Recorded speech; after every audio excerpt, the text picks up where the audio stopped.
Good evening, ladies and gentlemen, and members of the public who might be watching from home. I would like to officially call this May 13th meeting of the Blackstone Millville Regional School District to order. If you would please join me in the Pledge of Allegiance. And when we finish the pledge, if you would please bow your head for a moment of silence in recognition and remembrance of Mrs. Susan Barassa. She was an employee here in the district, but more importantly, a lifelong resident of Millville and a big supporter of our school district and our community, and worked diligently in support of our students. So after the pledge, if we would just bow our heads to remember Mrs. Barassa. I pledge allegiance to the flag of the United States of America and to the republic for which it stands, one nation, under God, indivisible, with liberty and justice for all.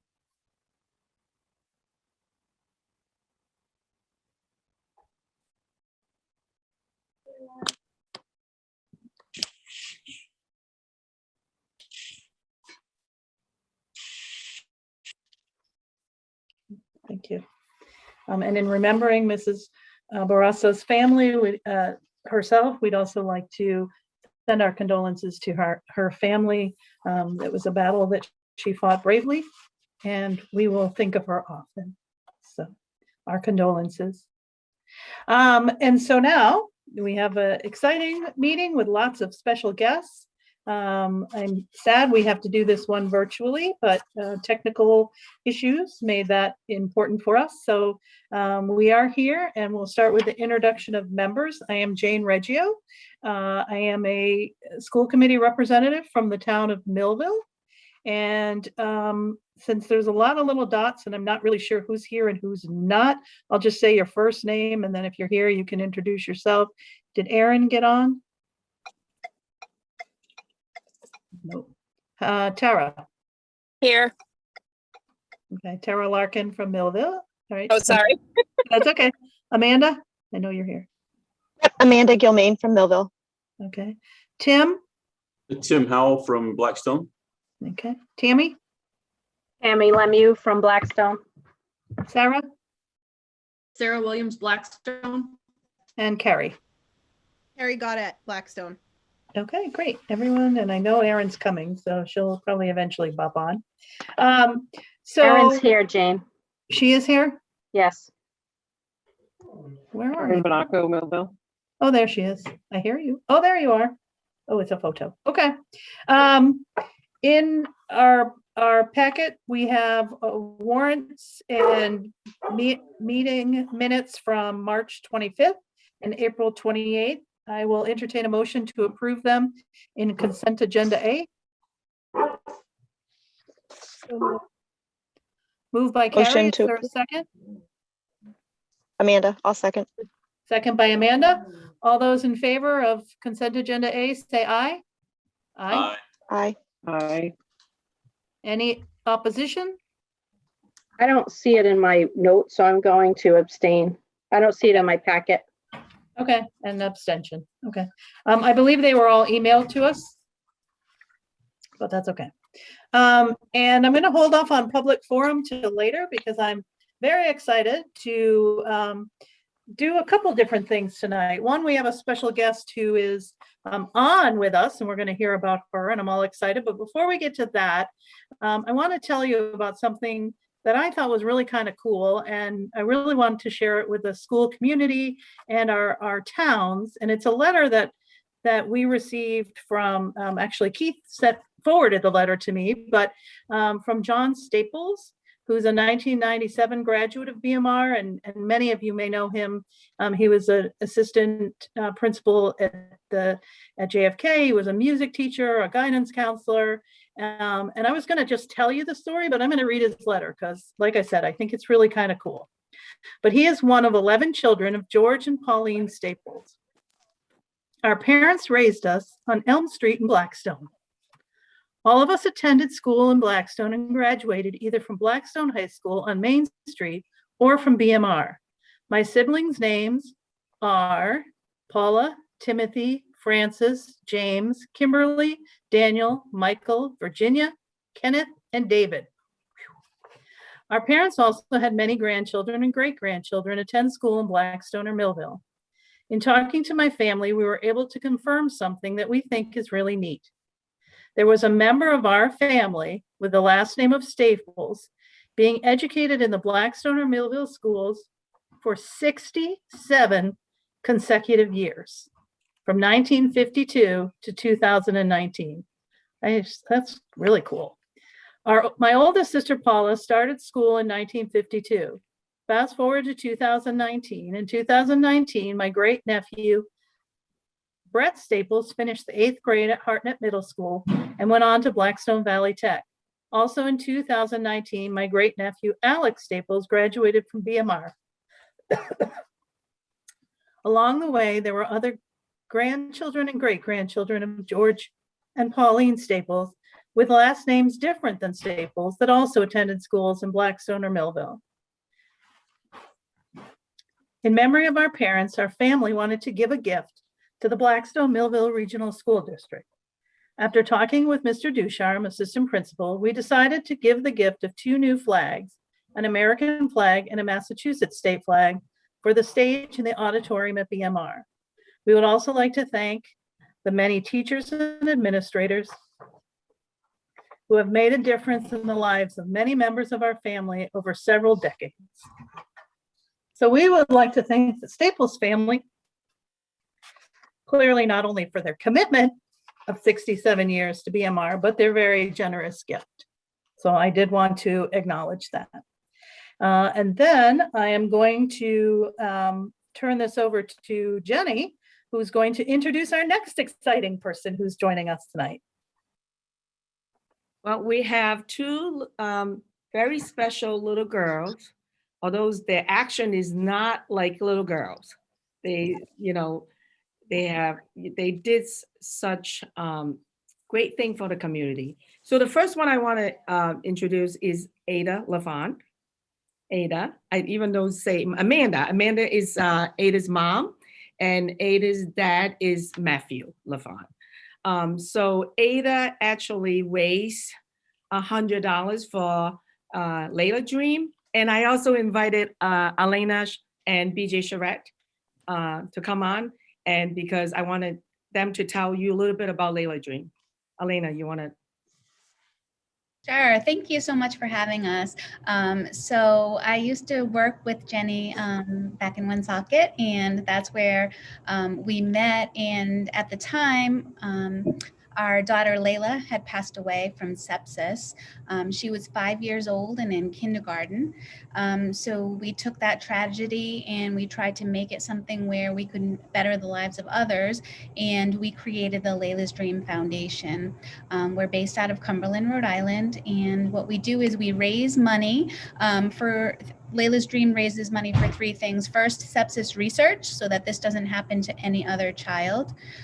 2, we collect toys and do toy drives so that we can deliver toys to Hasbro Children's Hospital where Layla was treated, and we donate those toys to children that are sick. And then we also make care packages for parents, so things like gift cards, toothbrushes, hairbrushes, tissues, lotion, all of those things that parents would need while they're staying in the hospital with their child. And we also support the siblings of those children too, so sending toys home for them too. So we were really excited when we heard that Aydah was making bracelets and she was selling them, and she raised $100 for Layla's Dream. So that's going to help us with supporting Hasbro Children's Hospital. So congratulations to Aydah. You are amazing. And Aydah is only in what grade, Aydah? Do you want to tell them? Go ahead. 1st grade. Yep, and Dr. Defalto presented you your certificate today in front of your friends, right? Mhm. And you were a superstar today. Thank you. Thank you. Aydah, tell us again how much money you raised. $100.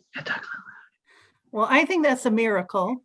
And so I personally would like to match that money, and I will send it to Layla's Dream in your name. Thank you. You're welcome. Okay, the second superstar is I'm sorry, Ellie McKinney. She's in, I'll let her tell you, but she raised $1,000 also selling bracelets. And Ellie, you want to tell us? The story. Yes.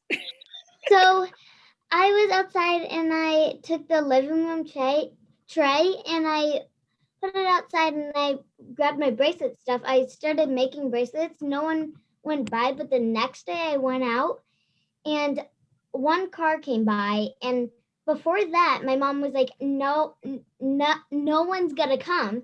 So then and then one car came, and then on Facebook the next day, I think, she said, my mom said thank you to her, then she just posted it on Facebook, and then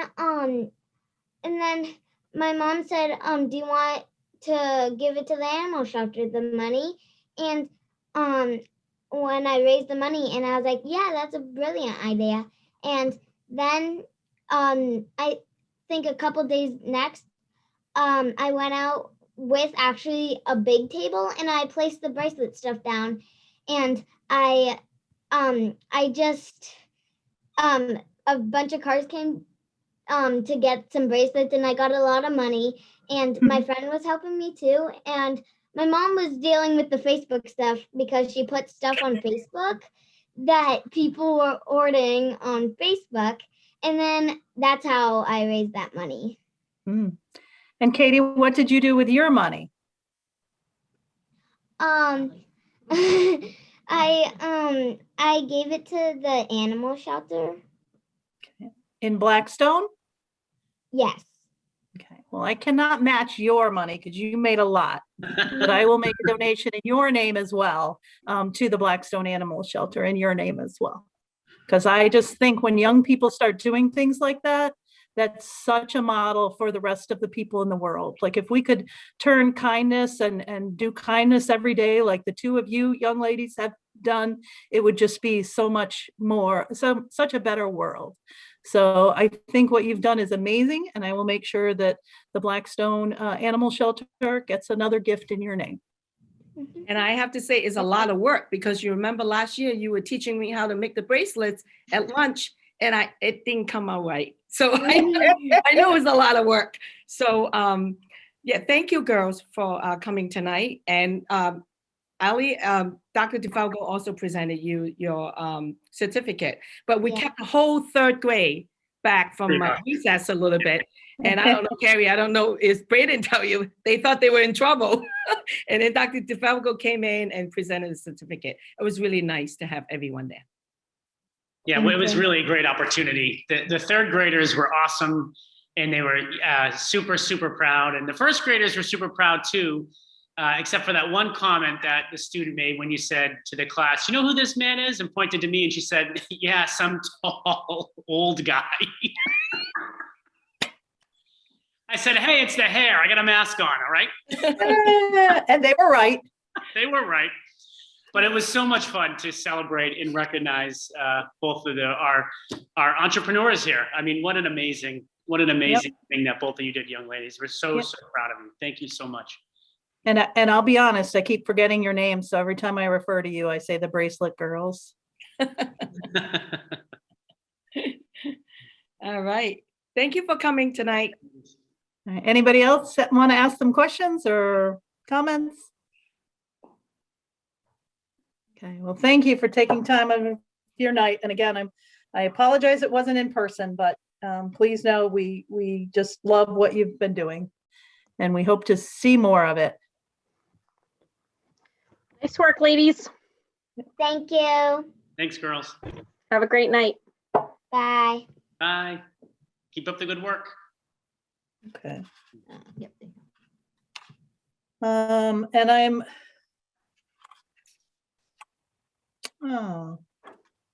and just, I know they just got off, but Carrie Purcell said she would match the donations as well. So thank you, Carrie. Yeah, we're having our own fundraiser tonight. That's right. All right.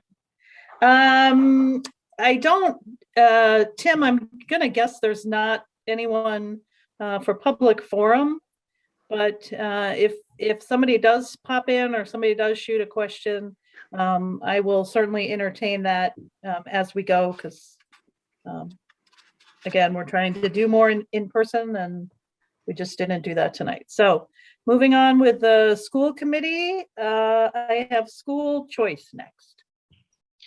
Yes. So good evening, everybody. It's good to see you all. In your packets, it is that time of year where we have to make our decision. The school committee has to make their decision around school choice and if they would like to open us up to school choice. So in your packet, you have a table, actually two tables, data tables. One shows the number of students who are choicing into our school system. These are the students that are participating as a result of the school committee opening up school choice. But I thought it would be helpful for the school committee to get a sense of the other number, which are the students who are leaving. I want to make sure to highlight that this includes private and charter schools. So it isn't just the school choice program. Some of you, I know, saw the Woonsocket and said, good grief, we're choice and autism Woonsocket now? And I said, well, no, it's a private school. It isn't part of the Commonwealth School Choice Program. But we wanted to include all of the numbers so you could get a sense of how many students through school choice, through charter, and through private school are going for different educational opportunities. So I would strongly encourage the school committee and recommend the school committee to approve the school choice program as we've done in the past, so that we can continue to keep these, at least the 44 students, and hopefully increase that number as we continue our good work that we're doing in our system. Okay, I will entertain a motion to approve school choice option into Blackstone Millville for the next academic year. So moved. Second. Okay, I'm gonna say Tara moved and seconded by Tammy, but I love the commitment there. Any discussion? All those in favor of opening Blackstone Millville Regional School District to school choice for the FY 21-22 school year, say aye. Aye. Aye. Any opposition? Any abstention? Okay, so moved. Next, we annually appoint our superintendent, Dr. Defalto, as our BICO Bi-County Collaborative representative. And so I will entertain a motion to do that for the next school year as well. So moved. Second. Okay, moved by Sarah, seconded by Tammy. Is there any discussion, or does anybody need to know what that is, or? Okay, hearing none. All those in favor say aye. Aye. Aye. Anybody opposed? Any abstention? Jason, do you need me to sign this before Monday, or can we do it on Monday? No, what I'll do, Jane, is I'll put it together for our next standing, so you can sign Perfect. on it. That works. Okay, thank you. It's the gift that keeps on giving. Keeps on giving. Go you. Yeah, it's great. You should have school committee calendar, hopefully in your packets. We are looking at the yellow highlighted. Well, there's a lot of yellow. The bright yellow highlights August 5th, 19, September 16, 30, October 14, 28, only one in November, the 18th, one in December, the 9th, one in January with a potential workshop on in January 13th with a potential workshop on the 27th, or budget meeting as they so come. One in February on the 10th, two in March on the 10th and 24th, two in April on the 7th and 28th, one, potentially two in May, and two in June, and one in July for the end of the year. Does anybody have any questions about any of those dates before we do the motion, or need to change any of them? We have been doing a 6 o'clock meeting. Go ahead, Tammy. I just want to ask about May. is that enough to take us to take care of the business that we have to take care of in May, only having, or are we just counting on that workshop to clean up other things? We're counting on the workshop. Just like we will do this month. Okay. Yeah. I always worry when we only have one because it Okay. usually means that our next meeting is horrible and long. Good point. Good point. We can make it a regular meeting and take it off of don't make it green, keep it yellow. Then we know we have it as a general meeting for sure. It We serves could the same purpose, right? Yeah, it does. And we post them the same. Okay. I'll entertain a motion to approve our meeting calendar. So moved. Oh, I missed that one. Carrie. Who's that? Okay, Carrie, thank you. Is there a second? Second. All right, moved by Carrie, seconded by Sarah. Is there any discussion? Hearing none, all those in favor of approving the school committee meeting calendar, say aye. Aye. Aye. Anyone opposed? Any abstentions? Okay. There we have it. Okay. Unit A reopening plan. This was something that we signed at the beginning of the academic, well, actually in the summer. And then when we brought everybody back, there, I think only one change, Jason? We had a couple of small changes. One was adding the half sick day for those who are vaccinated and that show that they're vaccinated. And then the language around keeping our desks between 4 and 6 feet apart. And we changed the last day of school, making sure that it was noted as June 18th. And then we converted the day in May that was supposed to be a professional development day into a school day. So just this, nothing in here that we haven't seen, but just some small things. So those are highlighted here, and this runs only until June 30th of this school year. So after June 30th of this year, this agreement is null and void, sunsets. Okay.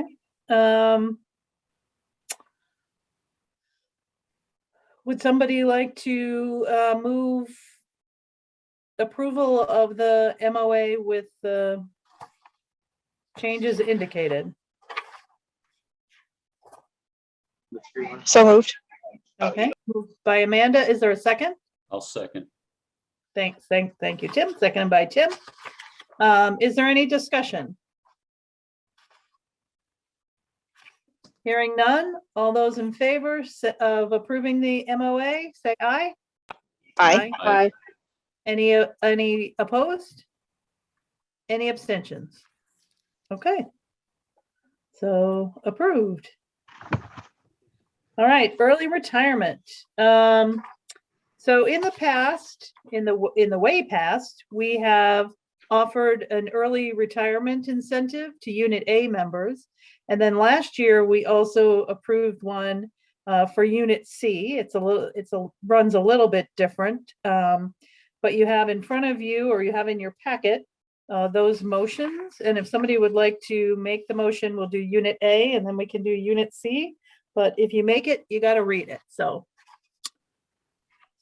because nobody will know what it is if you don't. So we'll volunteer. I'll motion for A. Go ahead. Read away. Okay. That the school committee hereby approves the early retirement incentive to Unit A members if they retire effective June 30th, 2021. The district will pay $7,500 to employees who submit their intention to retire by May 28th, 2021.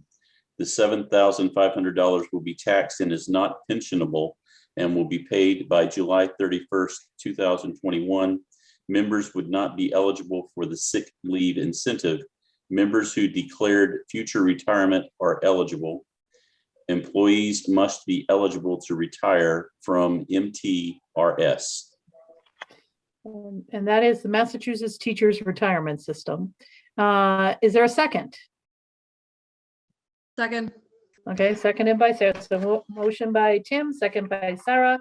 And so just so you know, so everybody knows, the $7,500 amount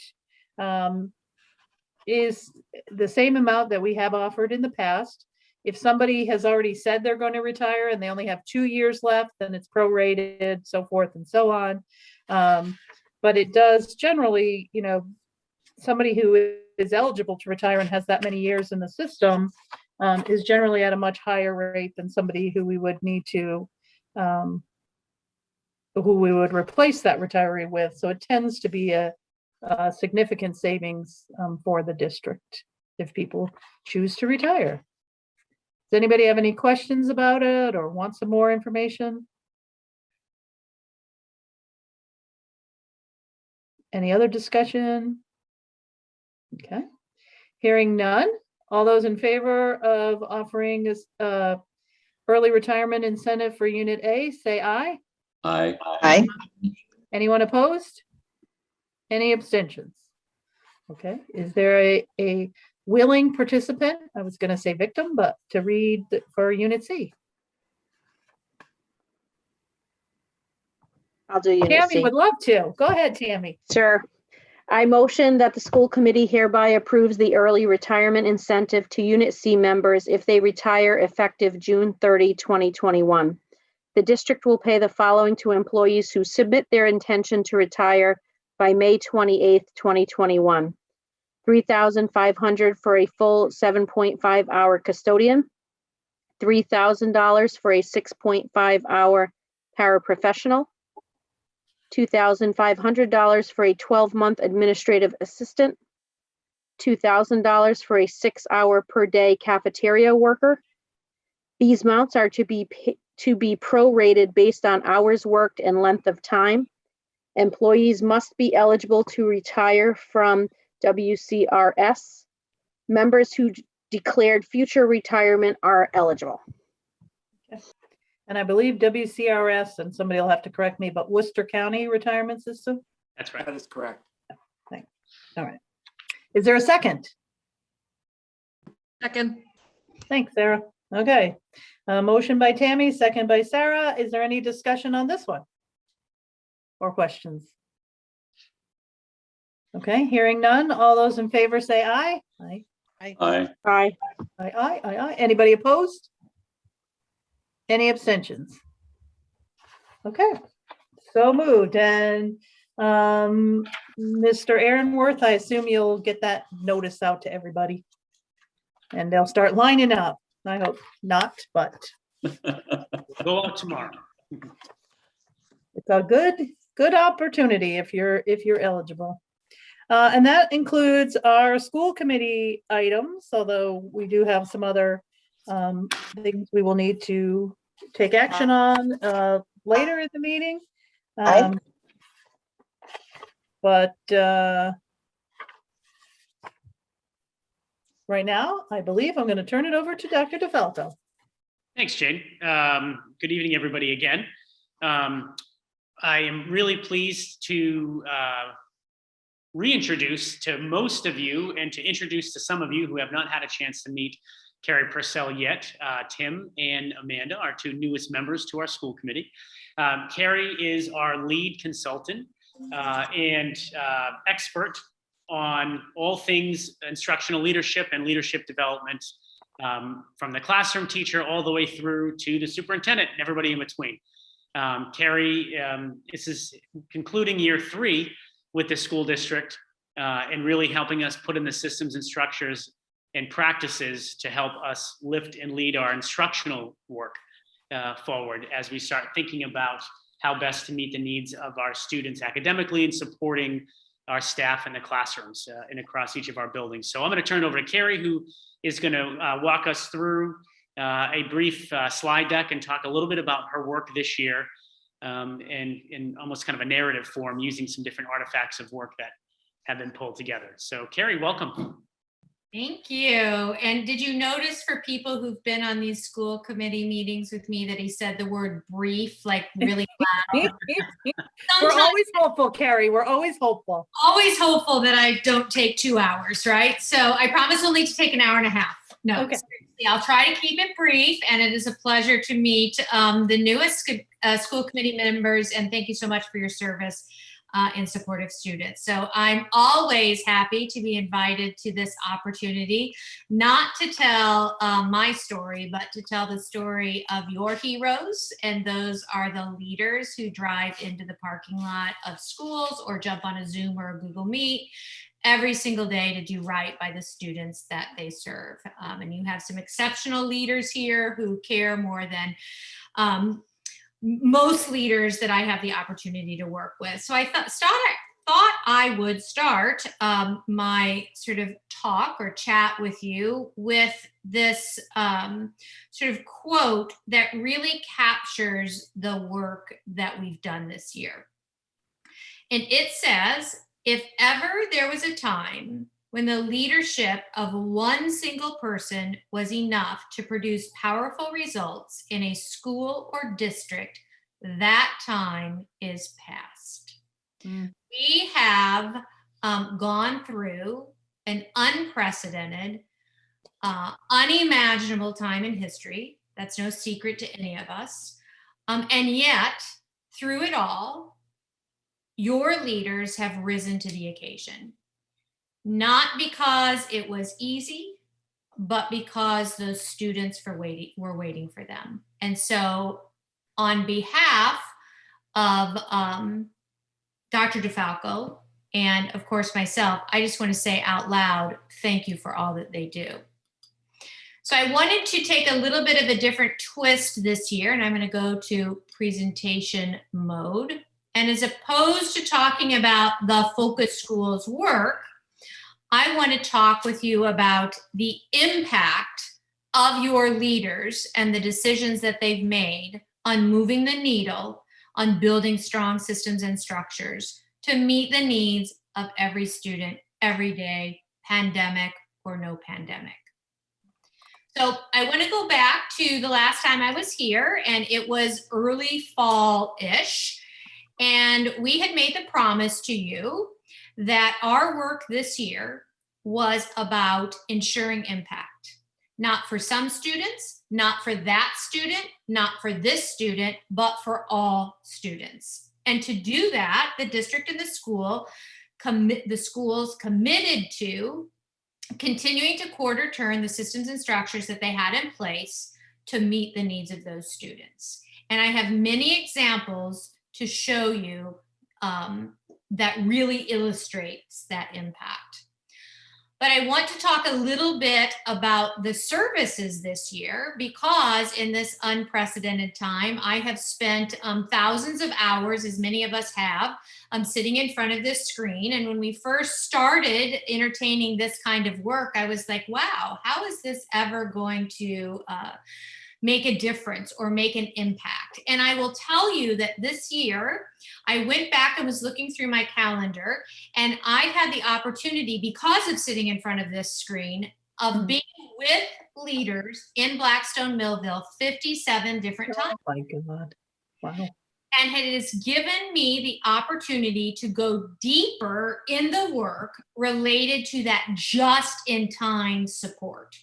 So I just tried to illustrate in this table that you see in front of you a few ways we've done that. So I had the opportunity to be at more instructional leadership team meetings on a more frequent basis, allowing me to be more of a partner in the work rather than someone coming in sort of watching the work.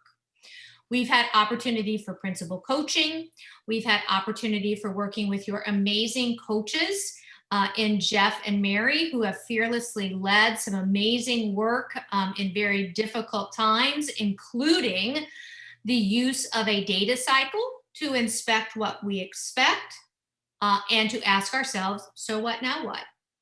The next one looks kind of funny. It looks like a misspelled word, LASW, but that just stands for the coaches have introduced this idea of having teachers look at student work as another data tool to ask themselves, did our instruction meet the needs of our learners? And what quarter turns do we need to make to keep that work moving forward? We also did quite a bit of work sort of recalibrating and rethinking those school improvement plans. And I was here the night the principals presented, and I must say, they have really used those tools, woohoo, as a guiding document rather than a compliance document. They talk of them, they make decisions of them, they make quarter turns. Very amazing what they've done with these plans. We've also spent a lot of time thinking about this important notion of giving feedback. So if you remember back in the fall, I shared some of Hattie's research, and he says that giving feedback to each other as colleagues and to students is one of the most powerful things we can do to continue down this path of success. So we've done a lot of work with that, as well as calibrating our feedback to make sure that no matter who's providing the feedback, it sort of sounds the same and is sort of grounded in this notion of helping people continue to grow.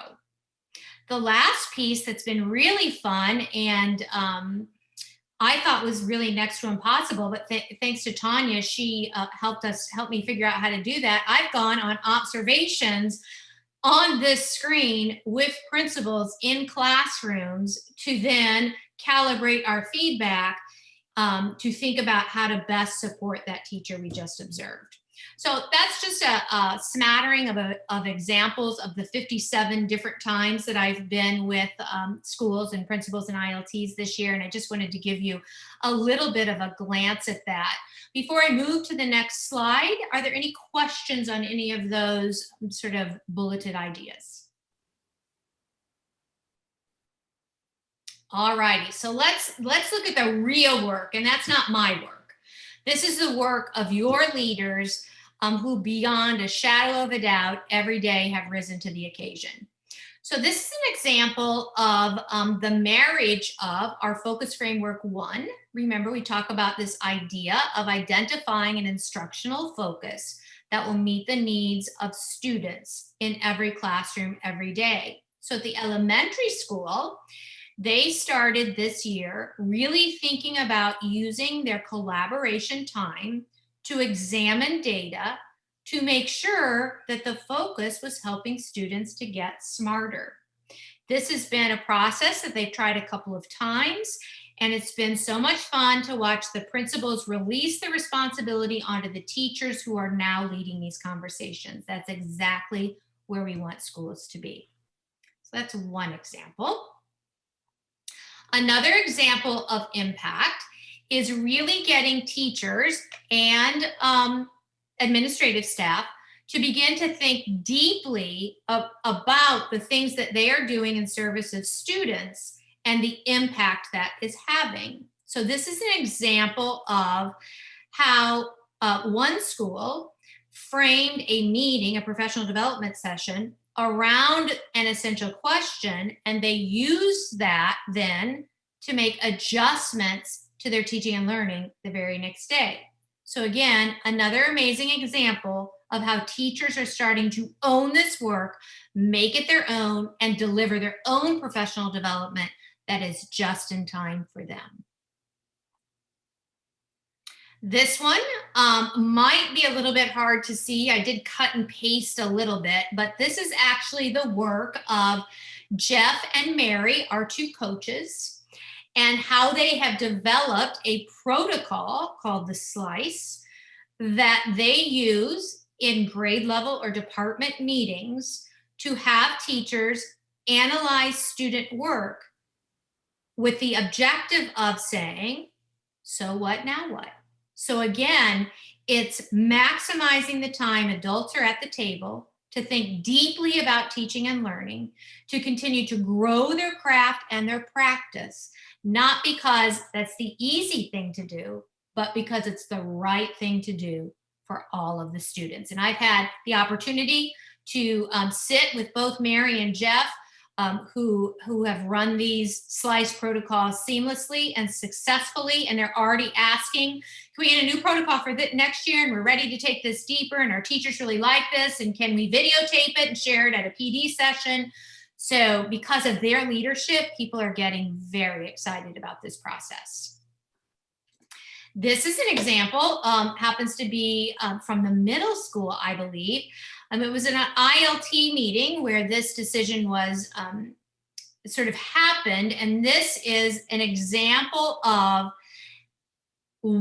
a small set. They did it with the entire staff, but a small set, a group of teachers, math teachers, who started to define, if we were to bring clarity to what we mean by annotation in math, what would that look like? Why is that important? Because consistency within and across classrooms equals impact on student achievement. Again, another example where this work isn't sitting in Dr. Defalco's office, it's not sitting in the principal's office, it's in the hands of the teachers who are making decisions for the students that they serve. Last example I want to show you. We've changed the way we have schools reflect on their practice. So we have what we call quality indicators. And I just screenshot just a few examples. And so at the beginning of the year, this particular school, when they looked at these quality indicators related to Focus Framework 7 and Focus Framework 2, how they're using data, during collaboration time to make decisions, these were all red, meaning they weren't doing any of these things. Despite all of this static and all of this noise that's been around them, they have successfully, this was about a month ago too, so I'm imagining some of this is green now. They have successfully turned most of these indicators to green, meaning that these things, like for example, the data cycle serves as a process for all collaboration teams, is happening 80% of the time, at least. So that is a huge celebration, and we should recognize their hard work during this time. Last but not least, while to-do lists are overwhelming, while workloads sometimes seem as if we'll never get to where we need to be, your leaders, including coaches and assistant principals, have partnered with and given up some time in district to work with their colleagues from Hudson, Massachusetts, where we are sharing what works on our end, learning what works on their end, and then cultivating some really strong next steps in support of our improvement work. I think that we should credit Dr. Defalco and Dr. Rodriguez for making sure he's the superintendent in Hudson, for making sure that this stays an important part of the work, because the principalship, the assistant principalship, the coaching role sometimes can be very lonely. And so by having this opportunity to look and learn from people across the state is really a great opportunity. So where are we going next? I tried to illustrate for you a little snapshot of what next year, phase 4, year 4 will look like. And you'll see at the 12 o'clock time right up here that my job continues to be to work myself out of a job. So what the work looks like next year is more passing the baton off to the district and the schools by implementing learning walks where teachers have the opportunity to go listen and learn from other teachers down the hallway and begin to give each other some growth producing feedback to help develop your professional development plan, where I no longer am providing professional development, but the leaders and the teachers are doing that. By giving support to any new leader that we might have in the district this year, by bringing them up to where we're at right now, and then sort of scaffolding their support in a different way to make sure that the momentum continues. Typically, in years 1 through 3, the word targeted support isn't in this sort of circle over here around 7 o'clock, but it's like the leaders all get the same thing. We're starting to all be in different places, all in exactly the place we should be. And so I'm going to continue to target my support and to continue to help the coaches develop, enhance, increase the effectiveness of PLCs. So that's a little snapshot of the work for next year. I gave you a little snapshot of the amazing work that your leaders are doing. And Dr. Defalco, I am at the very end, and I don't know if you were timing me, but I think it was less than 90 minutes. So maybe we can entertain a question or two if anyone has any. Otherwise, I'm going to be quiet and let you get on with your meeting. Thanks, Karen. So any questions from anybody?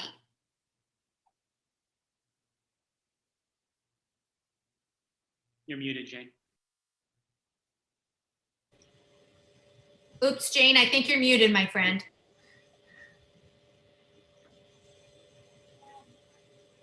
I was going to say, it doesn't seem like you've been with us for 3 years, but, and I hope the time goes for many, many more. Even if you work yourself out of a job, you still stay with us because you are an incredibly valuable part of this team. You have helped make amazing things happen.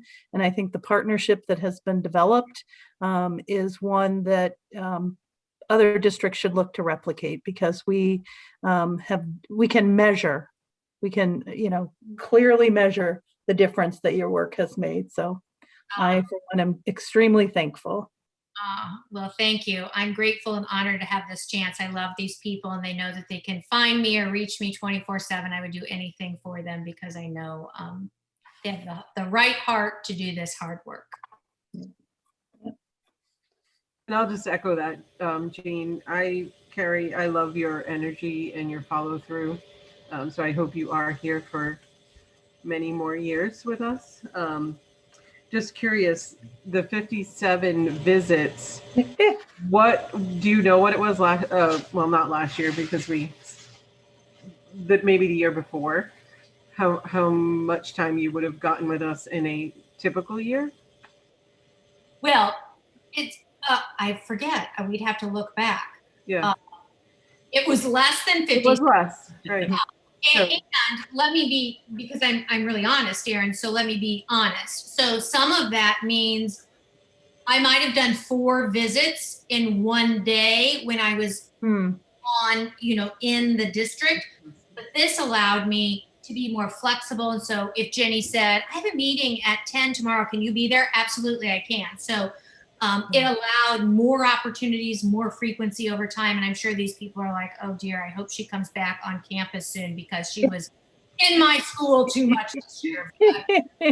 Well, I was going to say, I hope that, you are one of those, I mean, more and more you're hearing how productive people can be virtually. And I think this is another great example.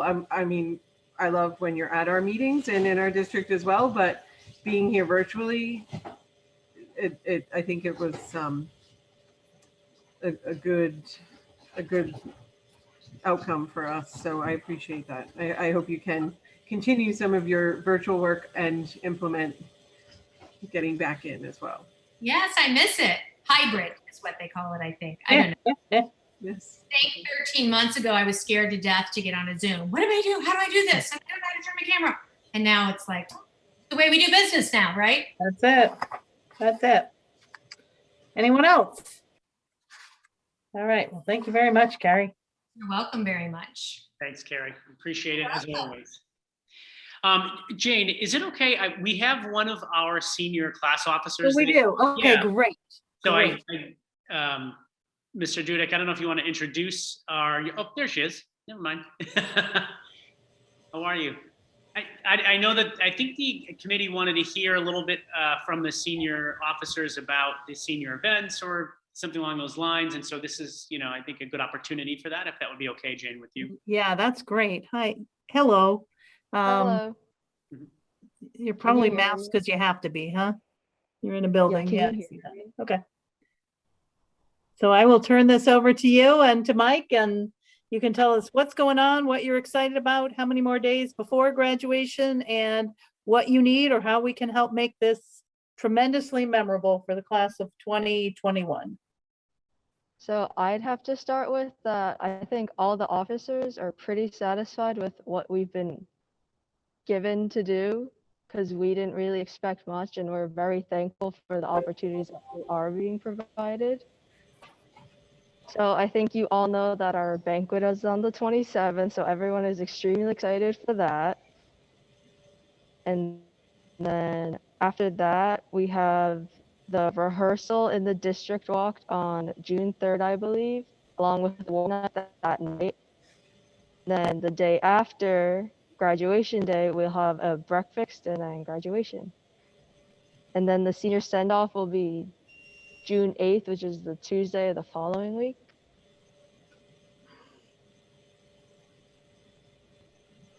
Okay. Gabby, I think that we missed the senior awards night is in there as well. Oh, Yeah. that's June 3rd. Yeah, that's the night of the district walk, I think she said, yeah, senior Yeah. award. And that's gonna be, and you're gonna try something new, right? Outdoors? Outdoors. Won't be Yeah. hot and stuffy. Yeah, well, that is good.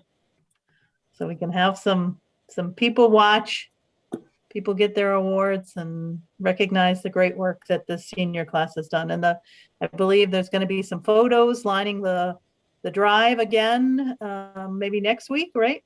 On Tuesday. Yes. On Tuesday, next Tuesday. So do you have a nice senior picture? I think I do. Then I'm sure it'll be beautiful. I will also have to add that Gabby is our salutatorian as well. So she Oh, congratulations. Thank you.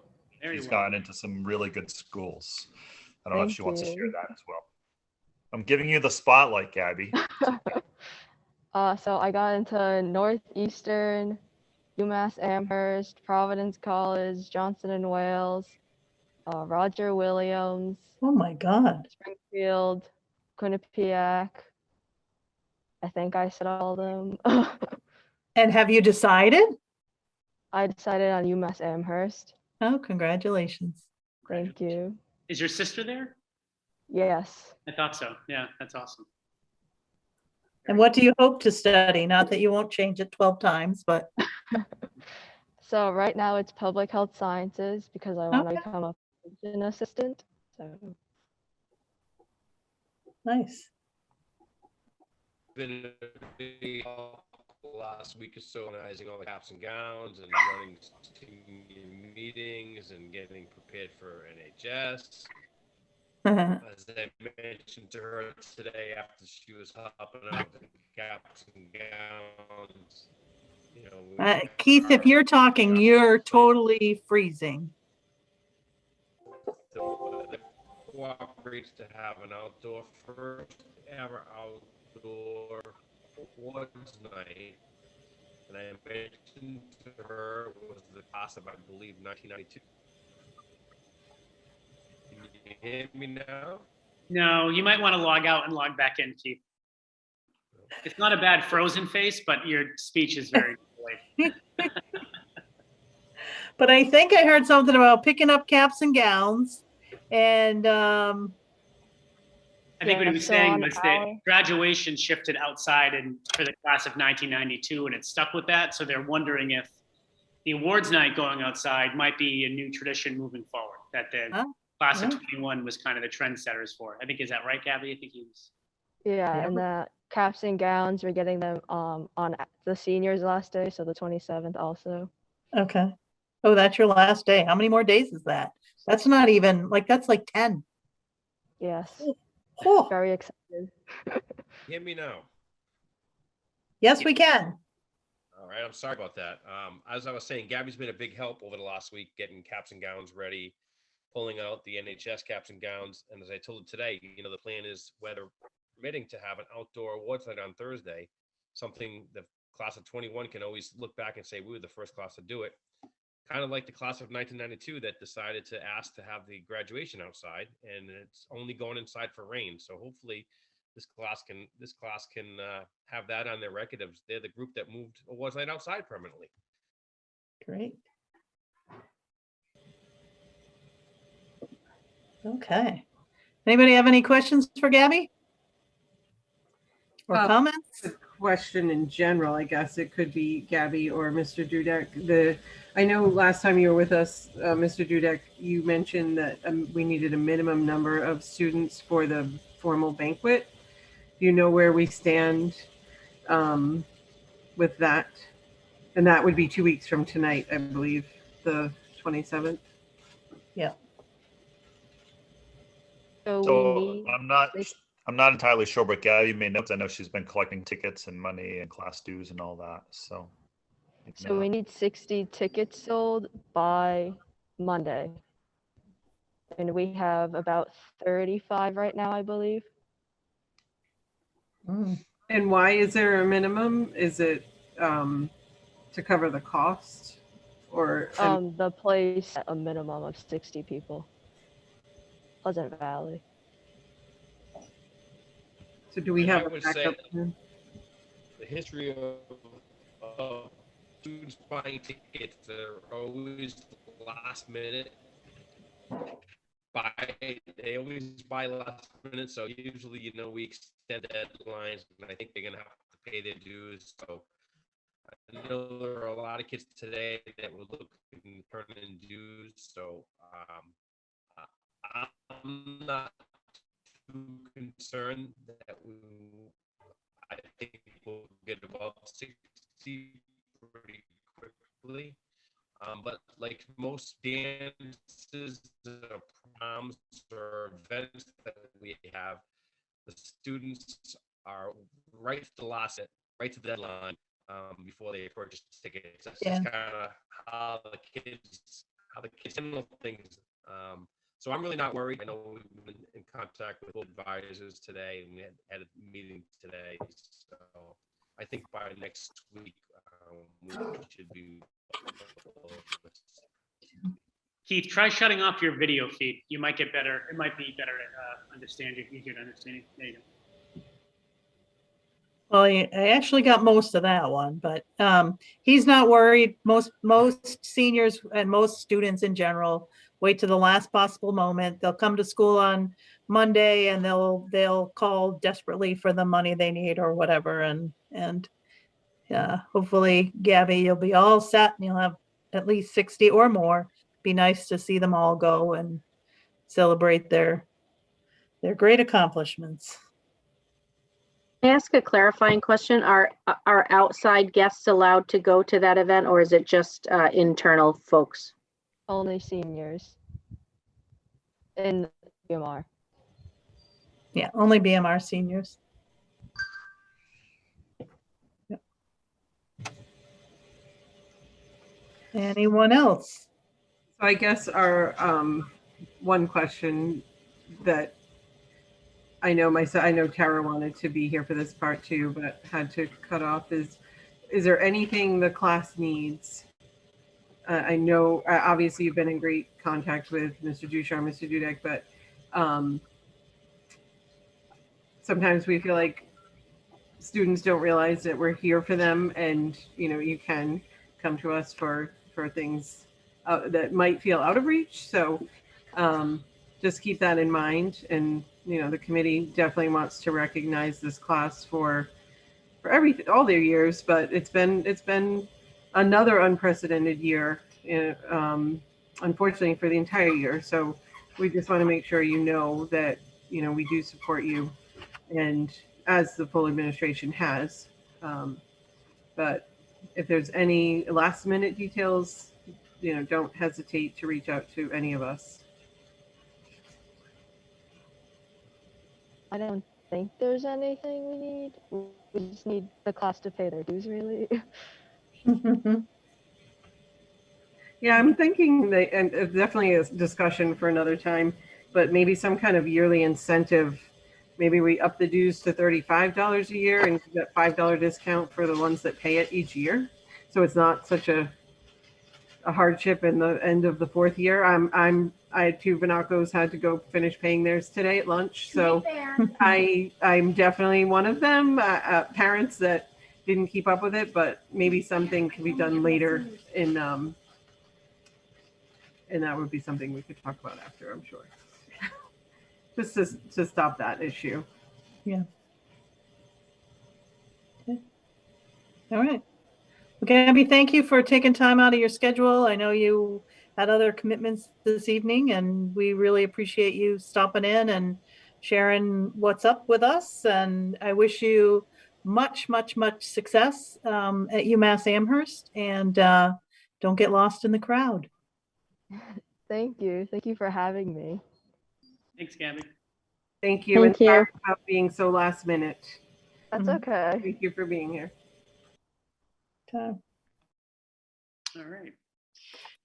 Next, we're going to discuss the recommended amendments to our school handbooks.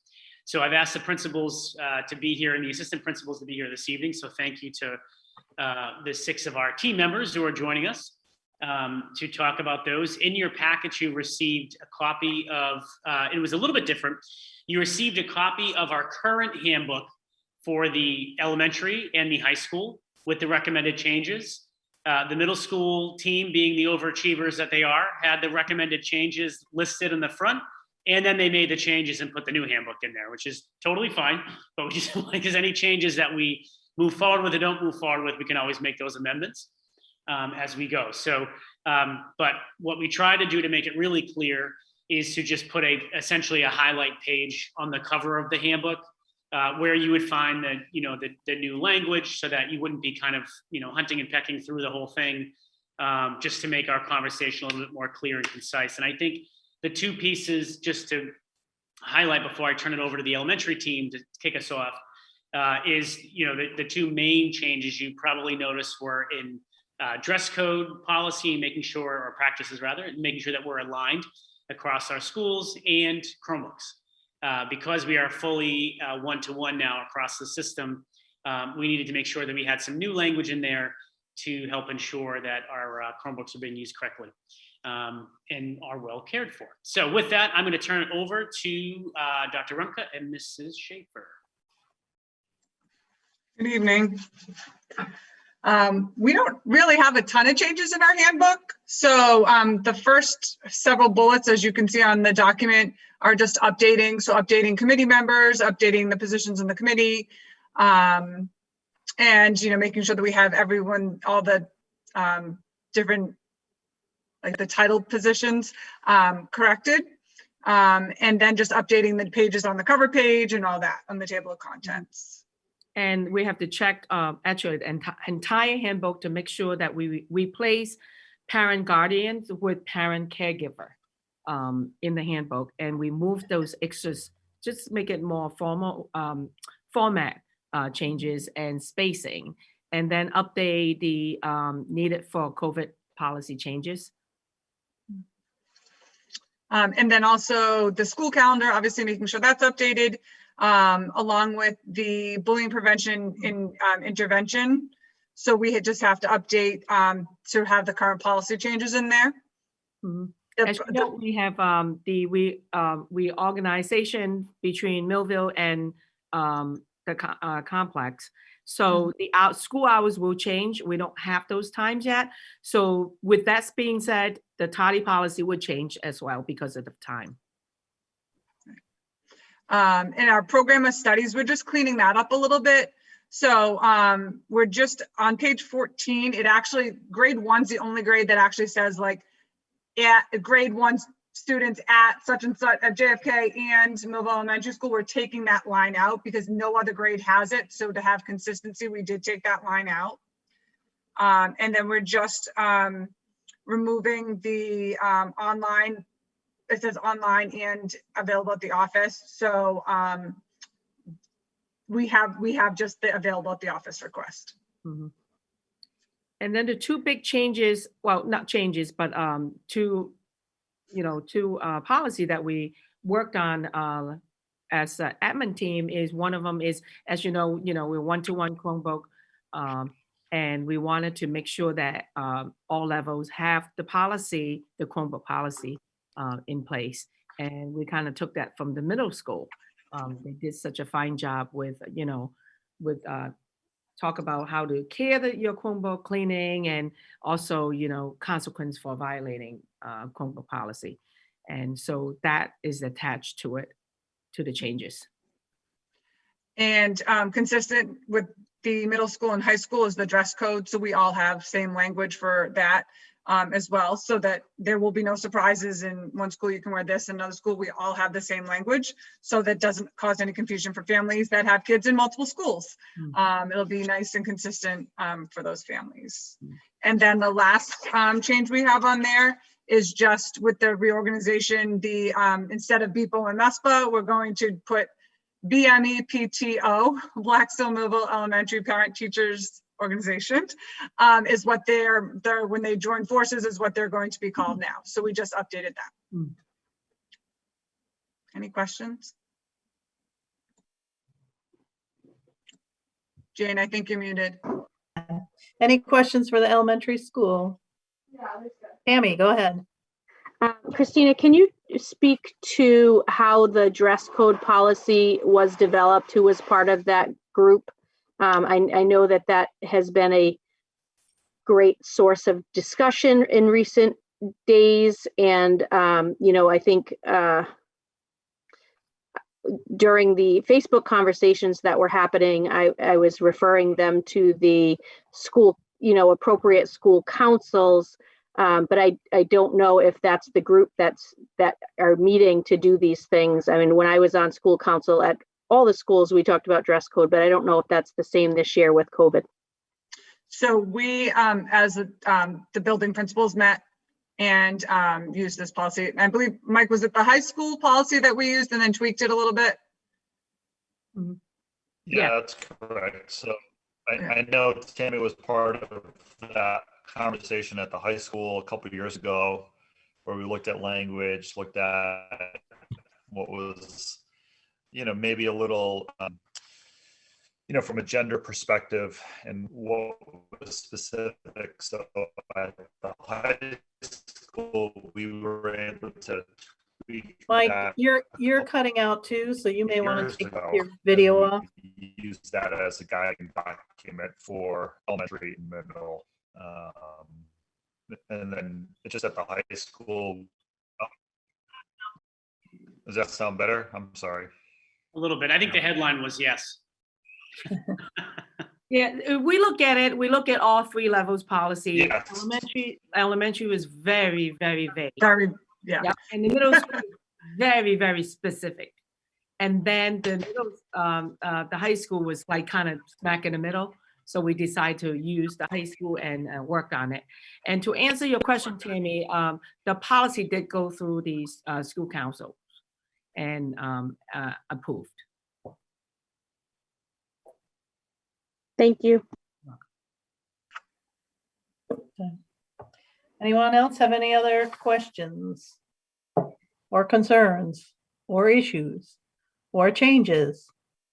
I just want to say that I appreciate the update, especially with the dress code. I'm not going to turn my video on because I know it'll freeze on me with a horrible. So, but I think it's good to have consistency across the buildings, and this is a reasonable, it's a solid dress code policy. So thank you.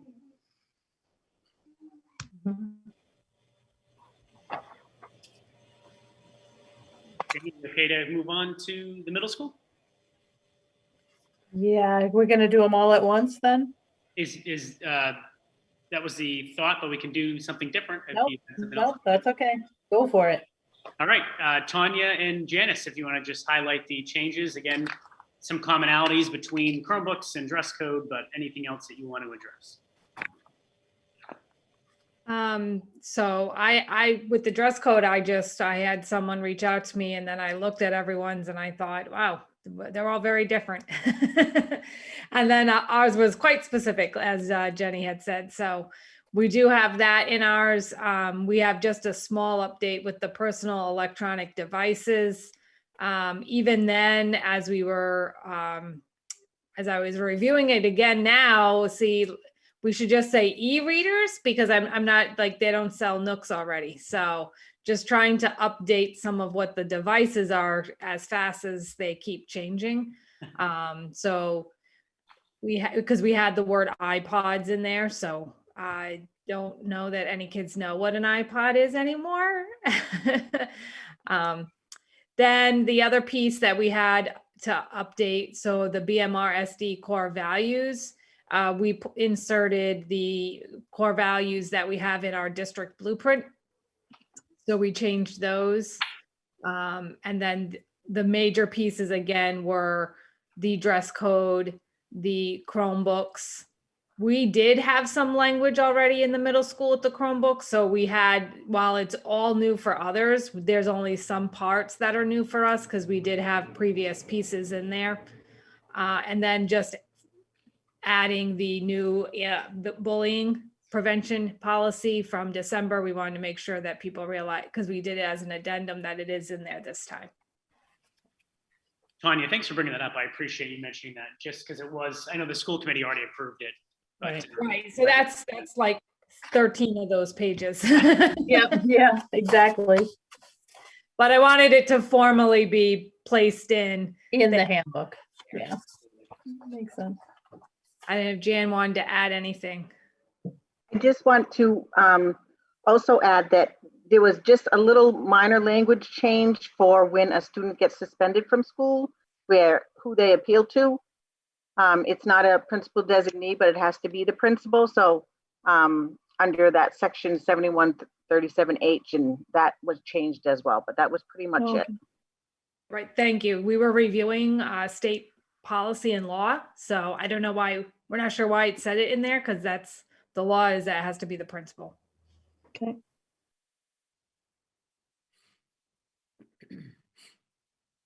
Anyone have any questions or comments?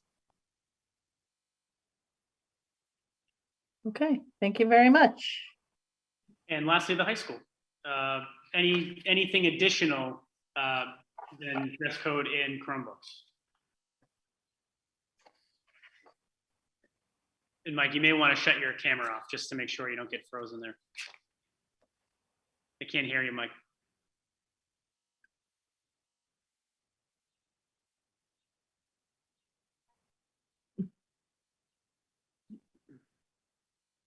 All right, try unmuting. It looks like your audio is connected, but you're muted. No, All right. There you go. You can hear me? There you go. Yep. All right. Sorry about that. I'm going to shut your camera off now, Mike. So you don't freeze. Okay. So I'm on my cell A lot of phone. feedback now, Mike. Okay. Can maybe Jane get off or mute? Sorry about that. Okay. No, there's still feedback, Mike. Mike, do you want to mute, and maybe Keith, do you want to try explaining some of the changes? Mike, is your speaker on your laptop? Yes. Okay, shut that speaker off. That should be good. Okay. Can you hear me now? You got me? Yes, we can hear you. Yes, we can. All right. I'm sorry. So I'm on my Chromebook. I'm on my cell phone. I don't know why the Wi-Fi is what it is. I'm sorry. So as we were just stating, our Chromebook and dress code policy has been uniform so that it's district-wide. I do want to just first thank Keith and the school committee or the school council for helping with the handbook. We also had our parents from our school council. That was a big part of that for feedback. And I know Mrs. Folis is here as well. She gave us some input on some structural pieces to the discipline handbook or the discipline portion of the handbook. Just a few big elements. I know that you have that in front of you. A lot of it is sort of those minor changes with the master schedule updates. But on page 10, the academics and school life section, what we generally learned through the pandemic is that, we need to be more flexible. We need students to feel, to thrive, to be able to grow. And a lot of the practices that we had were limiting that growth and opportunities for students. So when we looked at the academic and social life in terms of credit recovery, we had a grade scale of a 55 to a 64 just to get kids into summer school.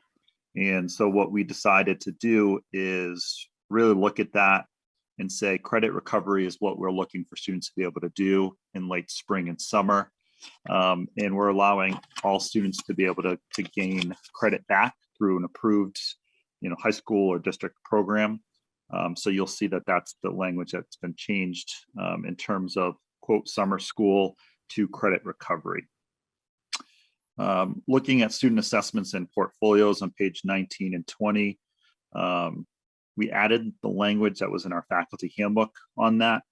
The one change or major change that we added there was our semester assessments were counted as 20% of a semester grade, which is a pretty significant piece of the semester or yearly average. And what we decided to do from a faculty standpoint was we wanted to make it more of a fluid assessment that was measured throughout the quarter. So authentic assessments or portfolio assessments will be worth 10% of a quarter grade, and it will be graded that way or recorded that way in ASPEN X2 as a specific assessment category.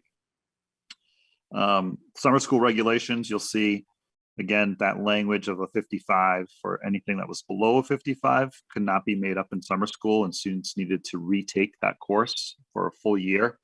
And again, we're allowing students to be able to regain credit in flexible ways, unique ways, during the summer. Other major elements that I just wanted to bring up. If you go through, again, at the discipline consequences on page 42, Mrs. Folis gave us a little different formatting. She just looked at it from a fresh eye and thought the language and structure was a little confusing, so she cleaned that up a little bit. And essentially that would be it in terms of the major changes. Everything else is more editing and tweaking of language.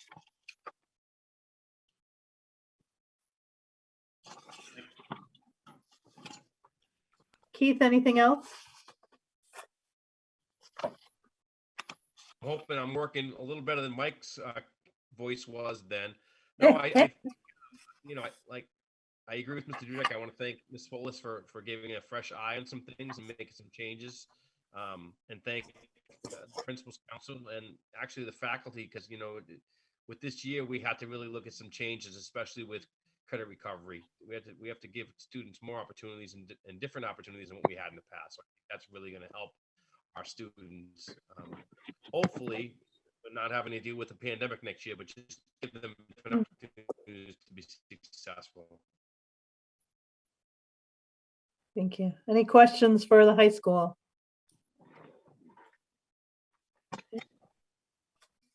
Jen, can I just say quickly, I appreciate Mike and Keith and Jill, all the three of them partnering together with the staff on this. I think it's a great, with that, outgoing principal and an incoming principal really having an opportunity to collaborate, I think is a great opportunity. So just a big, thank you to both of them with that. Okay. Anyone else? Well, I'm certainly happy that we are not measuring the width of the tank top sleeves to make sure they're 2 inches. So I hope that policy works. I hope people understand appropriate attire, and you're not having to spend a year figuring out what's appropriate or not. But I do appreciate the work that went into this, and I will entertain a motion to approve the handbook changes as presented. So moved. Is there a second? Second. Any further discussion? Hearing none, all those in favor of the handbook changes as presented, say aye. Aye. Aye. Any opposed? Any abstention? Okay. Thanks, everybody. And thanks again to the principals and the school site councils for all their hard work on getting this done. Very much appreciate the time, effort, and energy. Speaking of time, effort, and energy, I know we promised not to spend any more of that on the COVID handbook. That is continuing to change. So in your packets, you have the new language around close contacts that we had to add to our handbook to be in alignment with the Department of Education and DPH guidelines. If you look at your COVID-19 section 6, it's the piece that we include the whole thing in your packet because you've Lord knows you've seen that about 1,000 times. But look at the red language highlighted on section 4. And essentially, the bottom line is we're moving from 6 feet to 3 feet for close contacts, and specifically with the need to have to quarantine. And so we are seeing some really good benefits from this, because as you know, none of our desks in any of our classrooms are less than 4 feet. So because of that, if with the issues we've had in the classrooms, we haven't had any close contacts in our classrooms as a result. So that's been helpful. The few close contacts we have had are because of athletics bus or, events after school and weekends and that kind of thing. But we're thankful for that. So we do need to change the language. The other piece of the language that's a little funky is that, if you're between 3 and 6 feet to a positive case, you do not need to quarantine, but you need to be monitored. And if you're showing symptoms by day 5, then you need to quarantine or test. So there is, again, speaking to the importance of not having those desks, less than where we have them now, because if we do have a result of a close contact being a positive case, that there should not be any spread in the classroom again. So any parents that are tuning into this, they can breathe a little bit of a sigh of relief with that if they're worried. So we just need a motion to approve the updated language. We'll entertain that motion. A motion to accept. Okay. As submitted, is there a second? Second. Okay, moved and seconded to accept the changes to the handbook to the COVID regulations, COVID-19 handbook updates as submitted. All those in favor say aye. Aye. Aye. Hi. Anyone opposed? Jane, I had a quick question. This, it does allow vaccinated people to not be quarantined, correct? Yes, we didn't, that's not impacted by this.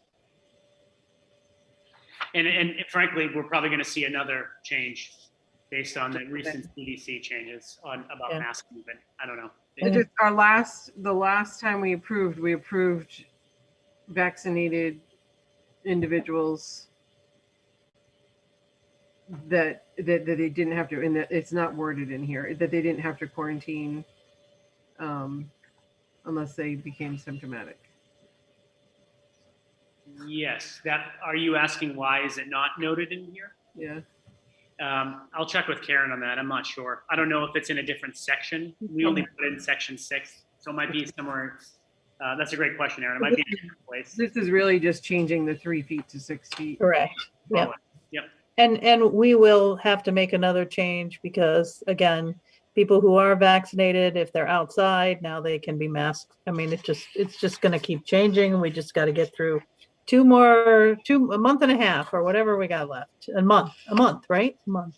Well, the new CDC guidelines said unless a policy is in place for a mask. So I would assume all of our mask policies still override that unless we're going to make a change. Yeah, I think the state's going to make a change, but not yet. Not yet. That's at the next meeting. All right. So we have a motion on the floor and we had ayes. Was there anybody opposed or any abstentions? Okay. Thank you. Principals and assistant principals, if you want to log off, it's been a long day, by all means. I don't want to keep you on the rest of this. It's up to you. Thanks, everybody. Thanks. It's good to see you guys. Thank you. Oh, hi, Jill. I didn't even see Jill. Hi, Jill. Hi. Thanks, Jill. Nice to see you. Our next item, I wanted to talk with the committee about a reorganization, not a new position, but just a reassignment. As folks know, and Carrie mentioned this earlier, that right now we have one instructional coach at the elementary level, working in both buildings, Mary Vaughn, and then one at the secondary level, Jeff Curran, working in the middle and high school. We have one coach in our special education department. So currently we have 3 planning, teaching, and learning coaches. As you know, through the reorganization of our elementary schools, we eliminated the assistant or associate principal position, and actually at a savings, it reorganized it to an additional planning, teaching, and learning coach, so that each of the elementary schools would have one next year, because we didn't need that additional administrative role at the building level. So next year, we are slated to have an instructional coach or planning, teaching, and learning coach at Millville, a planning, teaching, and learning coach at the JFK AFM complex, and then we have one still shared between the middle and high school. What we are going to do next year is actually move the special education planning and teaching and learning coach to the middle school. So that way, each of our buildings has a full-time planning, teaching, and learning coach just working in that school, doing the work, frankly, that Carrie outlined this evening.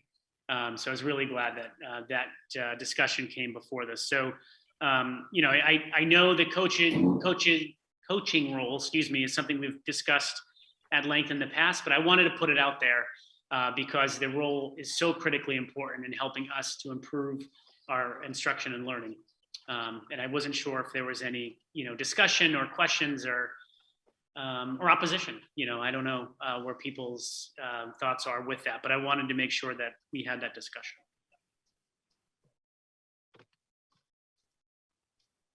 Anybody have any comments or concerns?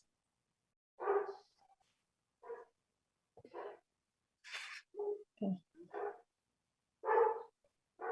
Somebody's Okay. dog doesn't like the idea, but that's okay. That would be mine. All right. He wants to make sure Jill and the special ed is still gonna, and special ed teachers as a team of special ed teachers are still gonna feel supported. So we did discuss that, Jane. So our goal, so one of the things that we had our planning and teaching learning coach this year, and it was great to be able to, you know, get those programs in place, get people working on that. But, you know, as we sit down and look at our data, I think the next step is that we need to make sure there's even stronger collaboration between regular ed and special ed. And that's exactly why having a coach in each building to be able to support all teachers in that building is going to bring our staff together. So Jane, to your question, Jill and I, Jill and I have had some conversations about, you know, really looking at this as expanding the special education opportunities to actually training 4 coaches on the same, you know, practices that we want to see in our inclusion classrooms, in our resource rooms, or substantially separate classrooms, so that we're able to really kind of expand the support from that perspective. Excellent, thank you. Anybody else? Okay. All right. Sounds like a good plan. Thank you. And next, I just want to give a quick update. As you know, we're nearing the end of the year, and we are preparing our end of year surveys. And so I want to highlight that we're trying something different this year. We are going to do the Google survey. It's going to be a longer survey. We're looking for information and feedback around all kinds of topics, ranging from do you feel supported in school and safe in school to, you know, do the materials and resources that we're using and putting in front of you, you know, reflect, you know, who you are as an individual. And we're really trying to get really good information back from students, families, and staff. So we're going to be sending out a thorough survey this year that tries to collect a lot of feedback on, you know, students feeling welcomed and supported and having the right materials in front of them, and teachers feeling the same way, as well as families. But in addition to that, we're going to try something a little different. I know there is a major survey fatigue out there, and we've tried to get better with that as we've gone through the spring. So we're going to actually add something a little different this year. We still want people to take the survey when they get it. So, but we know that there are some folks that might not. So we are going to, the administrative assistant staff at these central offices are going to do a randomized homeroom list, PK to 12. And we're going to develop somewhere between 3 and 5 questions and just call, you know, every 5th family on every homeroom list and see if we can get feedback, see if we can get people on the phone, They may not be willing to fill out a 10 or 15-minute survey or however long it will take them, but they might be willing for a 5-minute conversation, or vice versa. Some people may not be willing to do a conversation, but they might be willing to do a survey. So my hope is that at the end of the year, when I share out the results, I send all the survey results to the school committee so you can see, the number of families that took it and the responses and student responses and staff responses that we typically do. But I also am hoping to say, we identified 300 families, of the 300, we spoke with, 100 that would talk to us. And here's what the 100 had to say about these 4 questions, right? I don't know if that makes sense. They'll all talk to you. They'll all talk to you. So we're just trying another way to get, to get feedback from our community on our work as we continue to move forward. And I will say it is a critically important year because whether you believe it or not, it's crazy. Next year is our last year with our current strategy and blueprint. It's time to we did a 3-year plan. So it's time to go to the next level. And so, getting feedback from our students, staff, and families, while there will be other opportunities through that process, of course, but it's going to be really important because we'll be able to use some of that feedback almost as like a baseline for where we're trying to go next. So I just wanted to update the committee on that because we are trying something a little different this year. And my last item for this evening, before I turn it over to Matt with the business office report, is specifically around the department heads positions at the high school. I'm asking the school committee this evening to authorize me to have conversations, actually Ms. Fowlis, to have conversations with the union, specifically around reorganizing the department head positions. The money for those stipends is already in the budget. So we're very grateful for that. But we need to really have some formal conversations with the union leadership about developing formal structured teacher leadership positions at our high school. It's just, we're at a critical juncture at this point, and those need to be in place. The planning, teaching, and learning coach is an instructional coach. His role is pedagogy and looking at data. We're looking more at the department heads as the content specialists. And with the ever-changing regulations from the Department of Education, I'll use math as an example. We need to look at our math pathways as we're going through our math curriculum revision process. Now is the perfect time to formalize those positions. So we'd like approval to be able to discuss with the union, coming to some agreement on changing the language that it currently exists.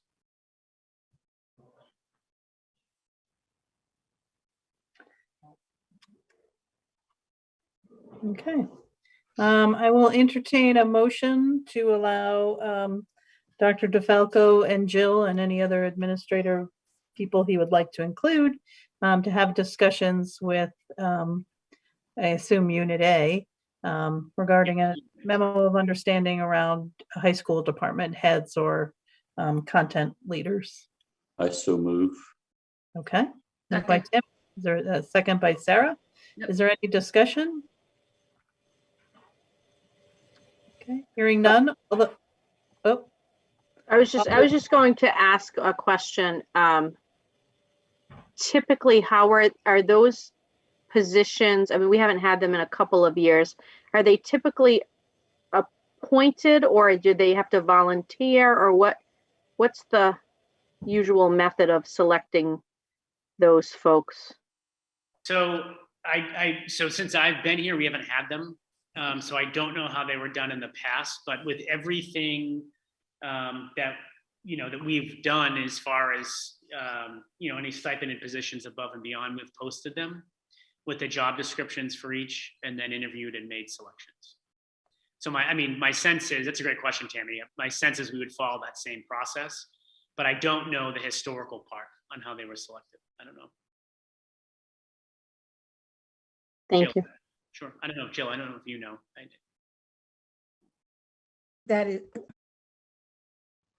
That is how it was done in the past. They were posted. Mhm.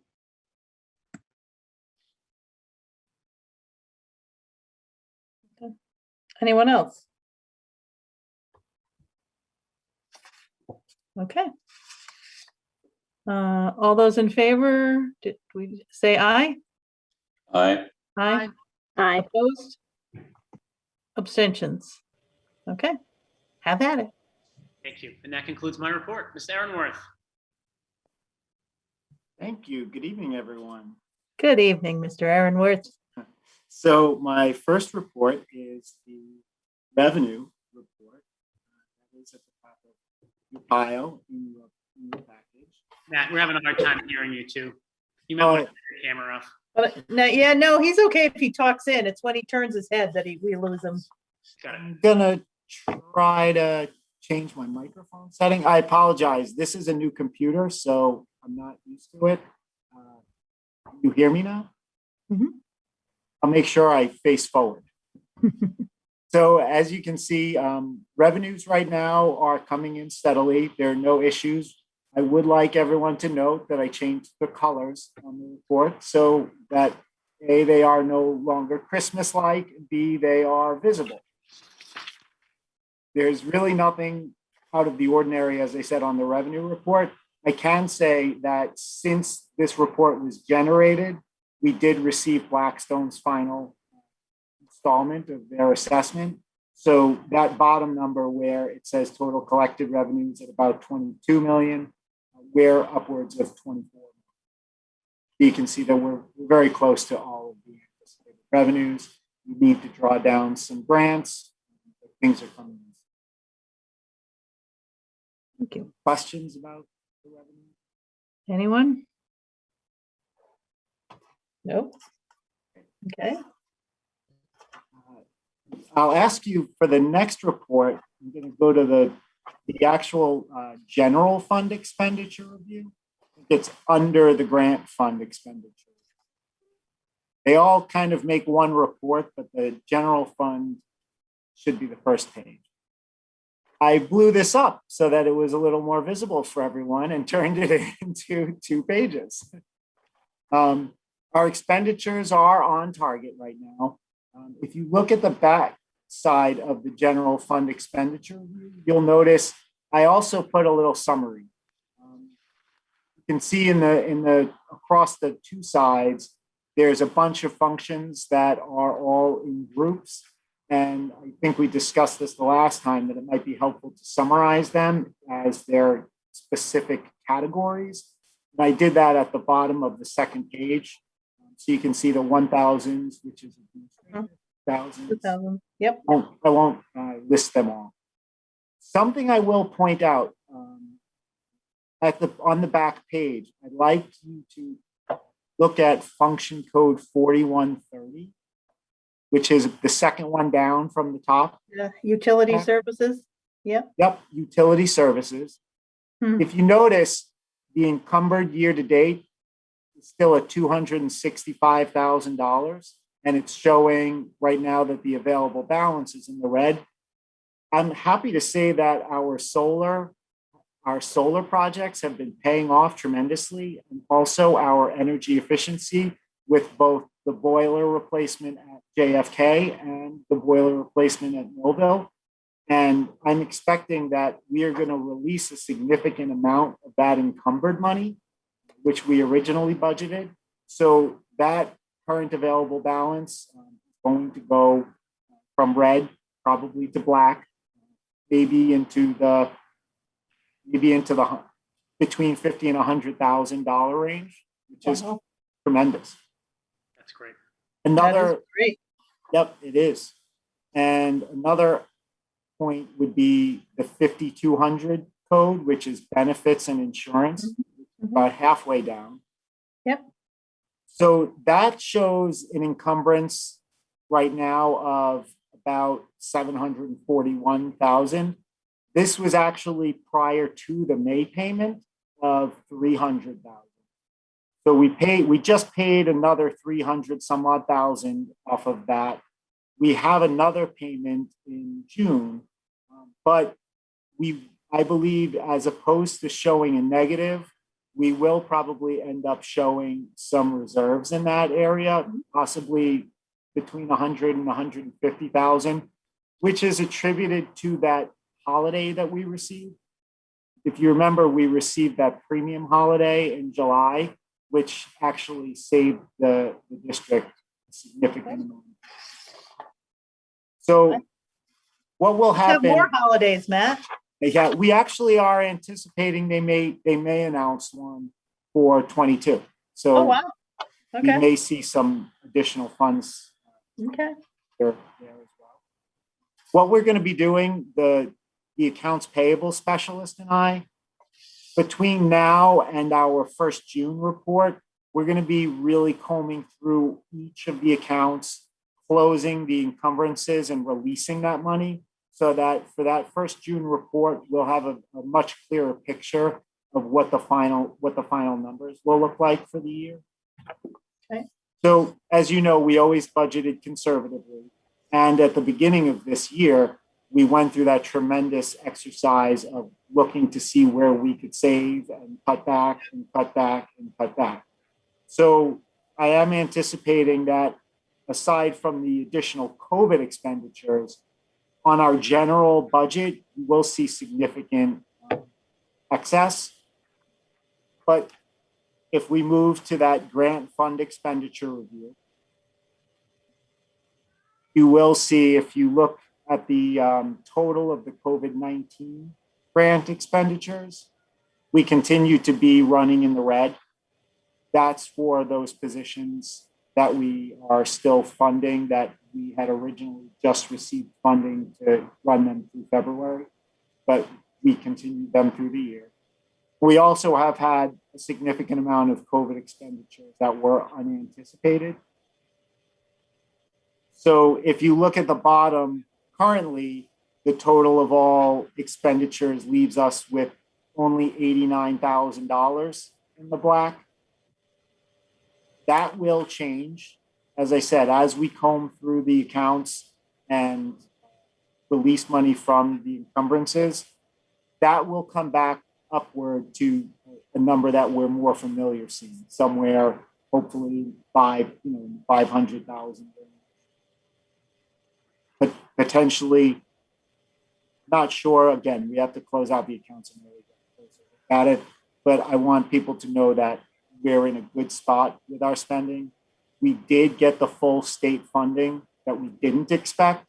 So our expenditures are in a good place. Our grant funding has come in as expected. And we've gotten a lot of the COVID-19 grant funding that has come in from the state. So we are not in a place where we need to work. We are not in a place where we exit Matt's voice. We are not in a place where we need to worry at all. There we go. Thank you. Apologies. No, that's okay. Are there any questions on the expenses? That was a Anybody? great ending to that sentence, Matt. Yeah. You know, when you're doing ad libs and you don't know what's gonna come next, mad lips or whatever that is. There you That was go. a great ending. I like it. We'll call them Matt Libs.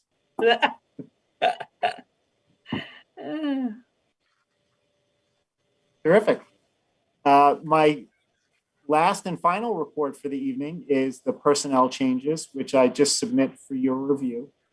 You'll notice that we do not have a facilities report this evening, as in our second school committee meeting of May, we'll have an in-depth facilities discussion. And we promise we won't put you last, Matt. We'll put you up ahead in the agenda. Something for me to look forward to. And Exactly. I promise I'll either get used to this computer or I'll go back to my old one. There you go. Oh, wait, we'll be in person. Never mind. Yeah, we'll be in person. Thank All you. right. Tim, I'm going to assume that there are no questions on the live stream. No, there aren't any. If you want to wait 30 seconds, Yeah. I'll let you know if Okay. any come in. Yeah, we got more things, so I can check with you again. But school committee forum. I just want to remind the public that school committee member emails are available on the website, but it's all essentially our names. So it's our first name and last name, no middle initials or anything, at bmrsd.net. We are happy to hear from from people and have conversations and dialogue, but they need to be from people. And they need to be willing to have conversations, even if they're difficult or fun or interesting or whatever it is you'd like to share. We as a group have a protocol that usually just we say we received your request, and then if it's something that we need to discuss as a group, we'll put it onto an agenda, but we respond to individuals. Anybody else have anything they wanted to share? Tammy? I have a few things today. So first off, I came across one of our information regarding one of our alums who graduated apparently in 1991 from Blackstone Millville. And unfortunately, I don't know her maiden name because she married a high school classmate of mine. And so in this article, it has her married name. But her first name, coincidentally, is Tammy. Yeah, well, then she must be She married Bill Harrigan. So Jason, you would find this interesting. She just ran the Zion 100K Ultra Race, which is in the Zion National Park and consisted of 61.3 mile course of track, dirt roads, rolling slick rock, highly technical trails, rock climbing and road running, walking, hiking. I'm pretty sure it would include laying down if I were trying to do this. And dying. And maybe possibly getting resuscitation. But so she did this with her husband in 19 hours and 55 minutes and 54 seconds. So our alum are doing amazing things. And I apologize if her family is listening and I don't know her maiden name, but I did notice in the article it was a BMR graduate, and I got a little excited about that. That is incredible. It beats the half marathon that I'm going to run next Saturday. It's like a joke. Thanks, Tammy. Now I feel really great. It's all about perspective, Jason. right? Yep, it's all perspective. I walk to the mailbox. I feel proud. You do a 5. I I did my 5K. I was feeling proud. I'm going to wear a BMR Charger t-shirt. Oh, there you go. Well, thank you. There you go. I'll be represented. There you go. The second thing I just kind of want to put out there is my frustration that our softball team and baseball team are not able to use their fields because some decisions were made that allowed our football team to practice on their fields, and now they are unplayable. Which I suspect may impact the soccer teams as well at the start of next year, since grass, unfortunately, does not grow very quickly. So I just wanted to put that out there. I'm really frustrated on whoever allowed that to happen. It's shameful that it impacts all these other teams, when it was my understanding when football was going to play in this weird season that they were going to practice on the backfield behind the rock. Could we get clarification that that is in fact why the fields aren't being used? Because I was going to jump in. But I actually feel that it isn't football, and maybe we're unduly accusing. I don't want to. So I can say there were a number of factors that went into the decision to move the teams to Roosevelt Field. The fields themselves were in pretty bad disarray.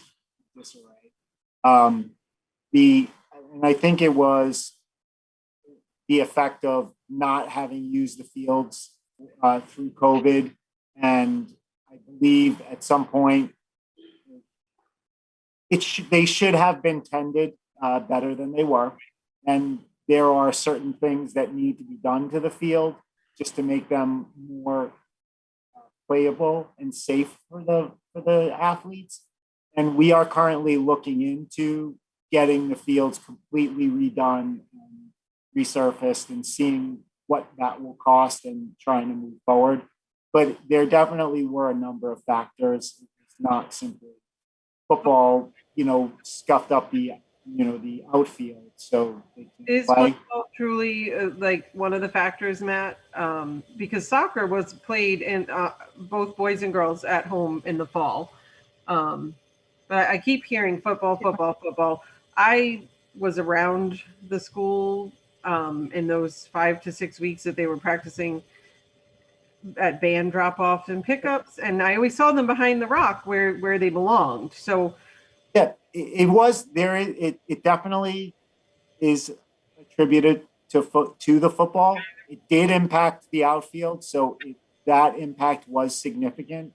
But I'm just trying to say there are other things that were wrong with the field, so we really need to focus on fixing them.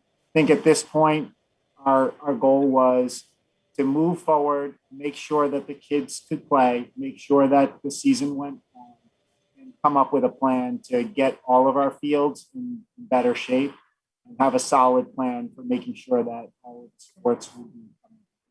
Tim, I think you had a comment. Or Played I at saw home. your hand. I did, and my thoughts go back. Football, softball, baseball.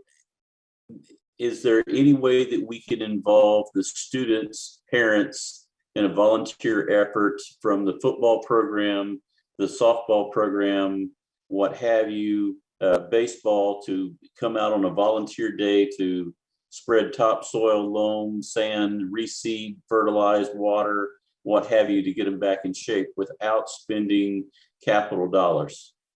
Okay.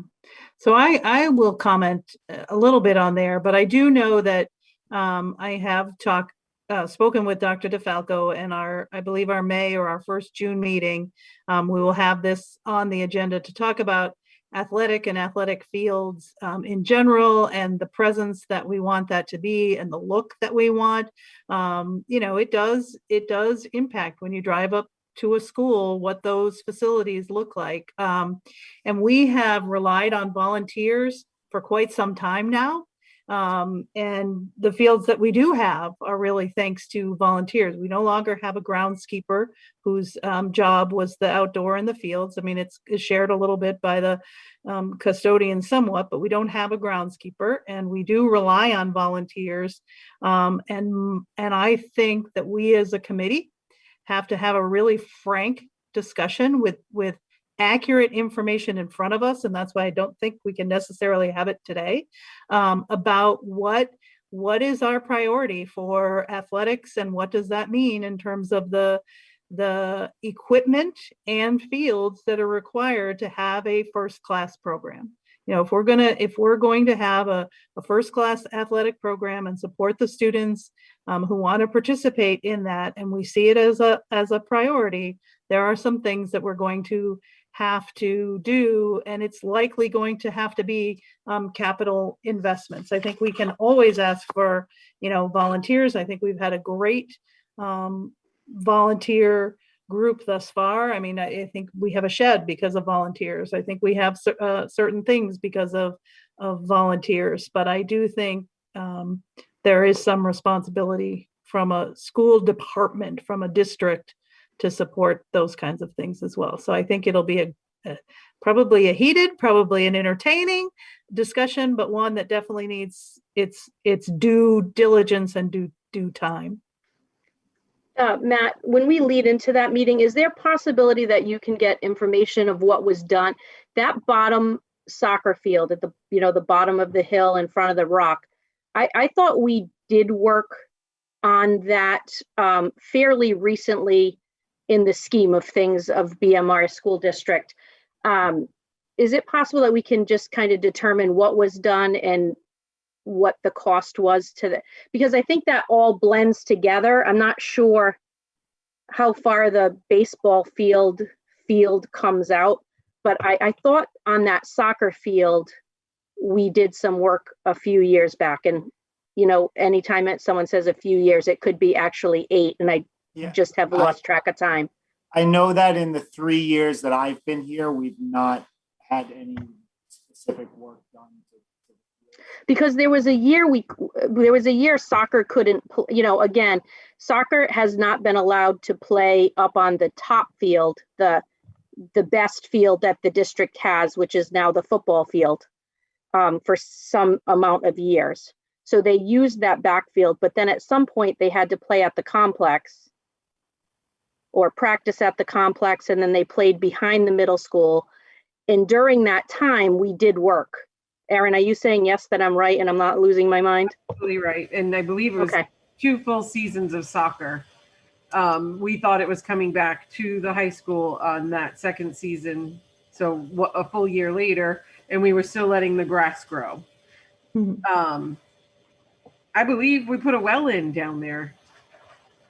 I thought that, I don't know if BMYSO, our kids soccer league, if they contributed to that or if they contributed to the complex fields, but I was gonna say, that's the well at the complex, that one. yeah, I lose track, like I said, of it, and I don't want to misspeak, and if I misspoke about football, I apologize, but that was the information that we were given. I gave you that information. That is what I did share. And I know the information is correct. I just wanted to try to point out there are other factors. And I do know that Jill Tosti, our former athletic director, has had the tennis courts on our radar for probably as long as I've sat in whatever seat I'm in during meetings. But, Jill told us probably 5 years ago that had to be done. So that was not a surprise at all. Mm-hmm. Yep. So I'm looking forward to that discussion. So Yeah. I can Athletic say, stuff. I can say that offhand, I personally don't have a historical recap of what would have happened on all of the fields. But if you put together some of the specific questions regarding, if you thought X or Y happened on this specific field, want to just try to confirm, I can get the answers as best as possible by going to either Jill or other sources and look through that to try to make sure I piece together what. And to Tim's suggestion, I know that Coach Chris McNamara, who coached our baseball team and girls basketball, he did a lot of work out there on the baseball field, and for years he had some volunteers doing lots of stuff. So I know those organizations do help out a lot. So Aaron and Tammy, to your point, it was 2016 when the soccer field grass project was budgeted. So it's been some So that time. is a long time ago. A few years back, as Tammy would say, a few years back. Yeah. Okay. Anyone else?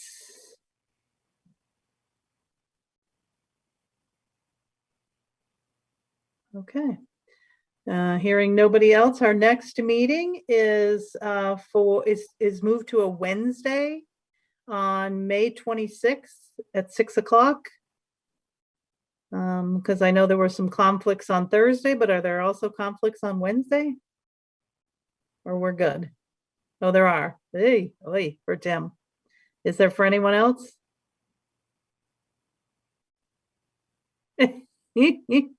No theater, Tammy? No, you know what? I'm just struggling through the senior year here. My final frontier of senior years. No, I just have, I have a game, but I'll be back just like tonight. Okay. Mine is homework, but I'll get that done. Okay. All right. Yeah, I think that the 27th is banquets and awards nights and things like that. So that's Tori's graduation. So that would have been a Tori's conflict. graduation. That would be there. You I would go. have had to skip that meeting. Best of luck to Tori. Where's she going? Even though I know She is going to UMass Amherst for nursing. There you go. The Awesome. whole train going to Amherst. All right. Hearing nothing, I'll entertain a motion to adjourn. So moved. Second. Moved by Tammy, seconded by Sarah. All those in favor say aye. Aye. Okay.